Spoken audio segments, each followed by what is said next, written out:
Blow, blow, blow till I feel the breath of the Spirit blowing in me. Welcome to the Spirit of Life program.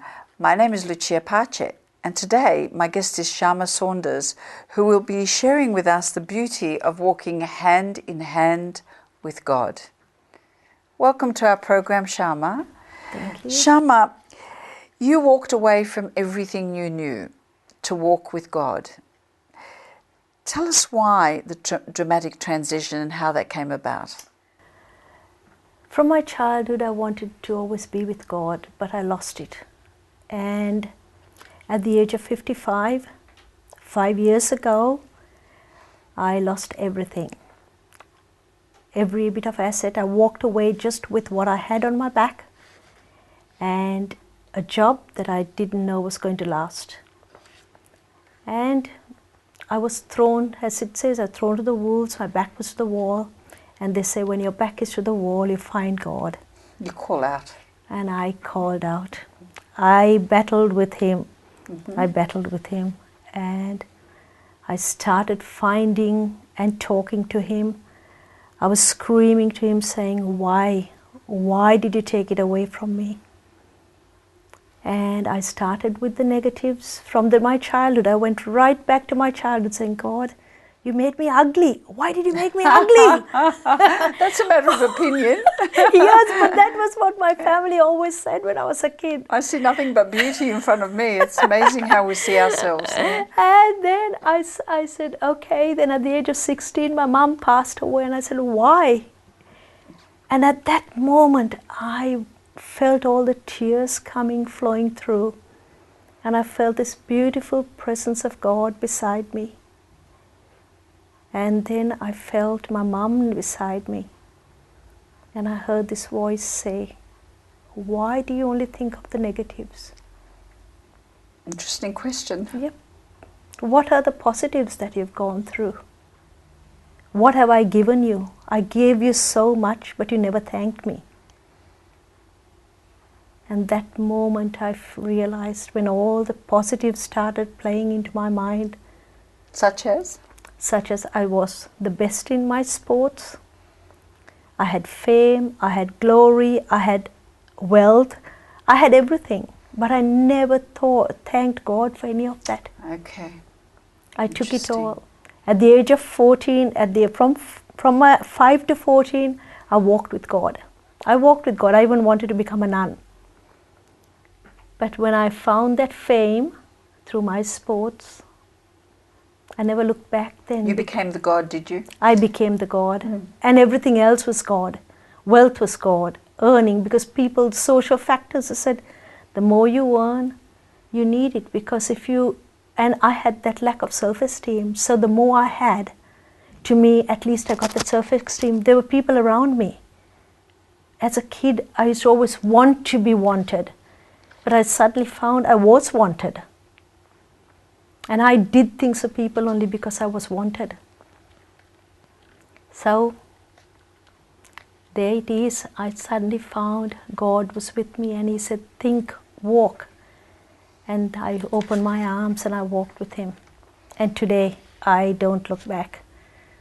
I don't have one bit of regret of losing all that. So, okay, so what happened then? How do you know it was God in your life, and what was different? Because when I walked away with nothing, I had nowhere to go. I had only a job, as I told you. And what happened was, I opened the computer and I said, okay, where am I going to live? And the first lot of rental properties that came up was Docklands. And I said, I can't afford that. And it was always my dream, another dream that I had of having glory, beautiful place, overlooking the water, beautiful views. And something told me, just keep going, go there. And I thought, okay, I'm going to start listening to my voice inside. And I went and I met this beautiful lady. And in 24 hours, I had a most lovely unit within my means. But again, it didn't last long, because I lost my job. and I had to start moving again. I went into, looked for positions, and there were lots of positions there. I was so lucky because every job I put in for, I got an interview. I got the first interview, second interview. When I went for the third, it didn't seem right.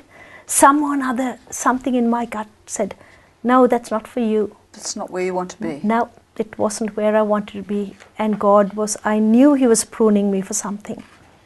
And then somebody gave me this piece of paper saying, there's a position with St. Francis Church, half the pay, but I felt it was right.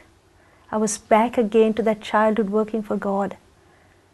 And today is St. Francis's feast. Okay.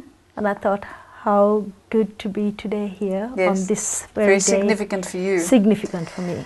So now you're walking in faith and you're seeing that God is opening the way, the path for you. But what path has He opened up that was different? Is it any different to the past? Oh, big difference. Because now I have faith. I walk with trust. Each morning I wake up, He's given me the capacity to think. Don't look back, don't doubt. I talk to you. And everything I touch turns to gold. Even if somebody says, I can't work today, I keep saying, how am I going to fill this position? It happens. Even when I don't have food in the house, I say, okay, how am I going to get it? Other dollar turns up from somewhere, or someone invites you home. There were times when I had absolutely nothing. Even the time when I came to Australia without anything, God was with me. And I look back on those days and I think, I only had bread and onions to eat some days. But the beauty of having God with me was so greater. I lost all that. And so I found that again. I found that walking by church, going to church every day, it's such a blessing. It sounds like, Sharma, that you in your previous life had everything. Was very accomplished in your own right. You had wealth, you had a good job, you had everything. Now you've had nothing materially, but you've got the providence of God and some sort of freedom that's come through. On that note, we're going to take a break, and I'd like to speak about that more when we come back. You're watching The Spirit of Life, and we'll see you back straight after the break.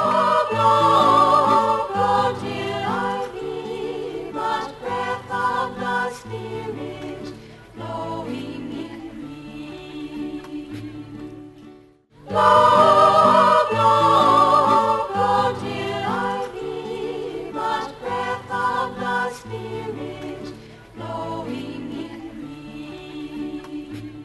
Welcome back. You're watching the Spirit of Life program. Lucia Pace is my name, and today Sharma Saunders is my guest, and she's sharing with us how wonderful it is to walk hand in hand with God. Sharma. Before the break, Sharma, you talked about you had so much, you lost everything, and now you've got nothing materially, but you've got everything. All right. You've found a newfound freedom, liberation, a love affair. Talk to me about the church. How you've come back to the church now, the Catholic Church. How has it welcomed you? What's eventuated from there? The first thing, let's go back. When I said I found God, I found also a reason of loving others for what they are. It doesn't matter what they are, but they are Jesus walking. And I found by looking at everyone, even seeing you sitting there, I see Jesus asking me the questions. Okay. So therefore it's a beauty. I don't look at anyone anymore as if that they don't have less than me or I have more than them. I'm at peace in my mind, body and soul. I don't need all that wealth. So you don't have a critical mind no, towards anyone? I've never had. Even if people hurt me, I'm lucky that God gave me the grace not to hate. Therefore I can move on. But the most wonderful thing is that I got the opportunity to work for St. Augustine's Church as a volunteer. This is whereabouts? At Burke Street in the city. Okay. It's in the corner of Burke and Spencer. And how did you work? In what capacity? I just cleaned the church. I just went, I had nothing to do, so I thought I'll go and clean the church. And while cleaning, the bond I found with God was amazing. Just kneeling there, cleaning the church, wiping, I felt God's presence. I felt Him speaking to me. I felt Him saying, don't worry, everything will be there. And every Tuesday I was in there for Mass. I spent every Tuesday cleaning the church and going for Mass. And when I was there, I saw people come in who wanted someone to talk to, and a voice kept saying, go and speak to them. And the amount of tears that were shed with people, because they needed someone to talk, and I felt God was giving me that grace to be able to talk to them. And also my problems and their problems during Mass, when the wine and the water was being put together, all those problems went in there. When the hands were washed, all those problems were washed with the hands. And I found my mind, body and soul work so much in harmony. You know, I've never looked back. I've never had a day where I haven't been able to sleep. I go to bed and I'm so at peace, and I say I have such a peaceful sleep. And I've not known that for years before I had that opportunity to be there, because it was just so. And then one day I was cleaning, and I had there was wax all over the floor, and I took an iron and a brown paper, and I was just taking all the wax with this iron off the floor, and I felt a real big presence. And that day I asked God, if you're really with me, show me Jesus. Can I see Jesus? And you won't believe it, that night I was at Bible study, and we were all around the table, and the door flung open, the wind, we felt a wind, and I saw Jesus walk through that door. Wow. In this, like a supernatural encounter for you. For me personally. It was. But I felt so, I just looked up, and then the most amazing thing is the guy to my left, as soon as Jesus was walking past, he said, gee, somebody just walked past me. I felt him brush, and he's in white. And I just touched his hand and said, that's Jesus. And we all just stopped. So you had confirmation from someone else experiencing someone walking a presence past, beside him. And you know, that day I said, thank you, Lord, I know you are with me. And when I got the next day, somebody handed me a paper and said, here is a job going at St. Francis Church, why don't you apply for it? And I knew that was the right thing to do. God had told me, this is your work now. As a child you wanted to work for the poor, go on, take it. So I applied for the position and got an interview. So sorry to interrupt you, it seems like cleaning the church and attending to those people that would come in that were emotionally broken, it seems like it was almost like an indicator of where he was going to take you. It was like a practice ground of how you're going to be speaking to people. Yes. Because now you're telling us you went for a pastoral care position. Yes. Which entails what? It entails looking after, the whole position is to look after volunteers who help people there, who come in for a coffee and a tea. Also, there's a lot of events that take place, and those events include people looking after others, talking to people with emotion. There are people who are out and out, who are distraught, who are homeless, who come into the pastoral center. A lot of young people with issues. And I'm so blessed that I can help them. And I have turned a few people around because they have, I don't know whether there's something written on my forehead to say, come and ask her, but I seem to now attract the people who need my love. Well, it's a calling, isn't it, on your life? It is. Do you feel that you've come into your true calling now, Sharma? I feel, definitely. Because How does it feel to be there? How does it feel? I feel guilty. I feel guilty because I feel I get the pleasure out of it. It doesn't feel like work. It doesn't feel like work. And you're getting paid for it. Not all the time, not for all the work, but most of the time, yes, I do get paid for what I do. Yes. But there's a lot of work that I do outside the pastoral center, and that is definitely my soul enriching work. I'm enriched. Wow. And that's what beautiful. an honor. It is. To be in the very place you want to be, Yeah. and to find your full identity. And I think God gives us graces, and that's a beautiful grace He's given me. Indeed. We're just going for a break now. We'll see you back straight after the break. Blow till I be but breath of the Spirit flowing in me. Blow, blow, blow till I be but breath of the Spirit flowing in me. Welcome back. You're watching The Spirit of Life. My name is Lucia Pace, and today my guest is Sharma Saunders, talking to us about the wonderful journey that she's having, walking hand in hand with God. Sharma, before the break you talked about you almost feeling guilty about the fact that you're doing pastoral care now but it doesn't feel like work for you. Talk to us more about that. What happens? What's it look like day to day for you? Because I see the beauty that church brings out in people. Which The is now pastoral not center, St. Augustine's, it's at St. St. Francis in the Church. city. But it doesn't matter what church. I think Yeah. there is a lot of people who are doing good in there. Yes. Yes, there may be bad publicity, but there's a lot of individuals, a lot of priests to do. There's a hard yards they do there. They never have any time. I see people morning, noon and night talking to people. I see groups coming in there helping the young, the youth, the people with problems. I see old people coming in. They spend a lot of time. There are people who don't have enough power during the winter times. They spend their time in that church and in the place. The Blessed Sacrament. How many people sit there just talking to that Blessed Sacrament? People who have problems, people with mental problems. And the priest takes so much time to help those people. I saw one girl who was almost in a fetus position. She hated her In a fetus mother. position. Yeah. She hated her mother. She was in so much anger. And all of a sudden, we talked to her. There's a group of us worked with her.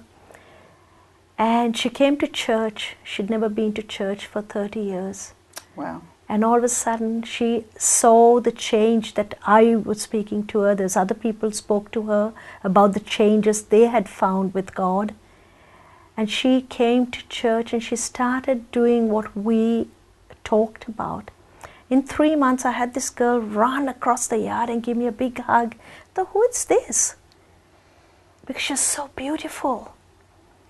And she had worked, she had got a good job in the corporate world, back again, she was lived back with her mother, she was living with her mother, and those things not a bit of money can buy. No, not at all. And that's the thing too with the mercy and the compassion of God. And if we take that on and forgive, there's a freedom in that, isn't there? Forgiveness is such a key thing. And loving, you know. Okay, so that's a beautiful example, and it's wonderful to hear the good fruits that the church also offer society. It's so awful right now hearing about all this horrible stuff in the media, and it's real, and we have to go through it, and it's probably a good thing that it's being cleaned out and being revealed, you know, and we grow and learn, even as a corporate body. So where to from there? So what I see is working with the 10 Commandments. I'm completing some projects at the moment. I love people. We love helping people. I've got the Bible study group. We've got church groups that work together, as I said. And we've got a beautiful time there. If people like to, there are priests there. There's still so much to be done. The world, the poor, the needy, I see it every day. But there's some beautiful people. You should see some of those homeless people. Yes, they made mistakes. There are people who really made bad mistakes. But they come in there to church and they're fighting, they're praying with God to help them. And it's so beautiful because their crunch, their mercy is God, and they must be getting something out of it because they're there every day. They keep coming back. Every day they're there for Mass. Now I try to go every evening, 5:30 for Mass. Now St. Francis has several Masses, don't they? They have several Masses. They have reconciliation every day. So it gives you a chance to reconcile if you've done something really bad, and we as Catholics, we're really lucky. We're lucky that we have got baptism, confirmation, reconciliation, to go to forgiveness and to really reconcile. Yes, if we start saying it's an addiction, and that's where the 10 Commandments, a lot of people say, what's in the 10 Commandments? But it's a tool for us. It's a tool to help us. And sin, people say, okay, but it's a sin, or gambling can't be a sin. No, gambling is a sin when it becomes addiction and you're taking away the food from your loved one's mouth. Yes. That's when we need to talk about it. And there are priests there. There are priests on duty at St. Francis Church every day. The most beautiful thing I have heard about gambling is for every win you have in gambling, there is a loser that's lost their money. Exactly. That's the greatest sadness of gambling, really. Yes. Tragedy of gambling. But yes, there are priests there, you were saying, at St. Francis. And there's also a lot of groups that meet there. There's the Eucharistic Association that meet there.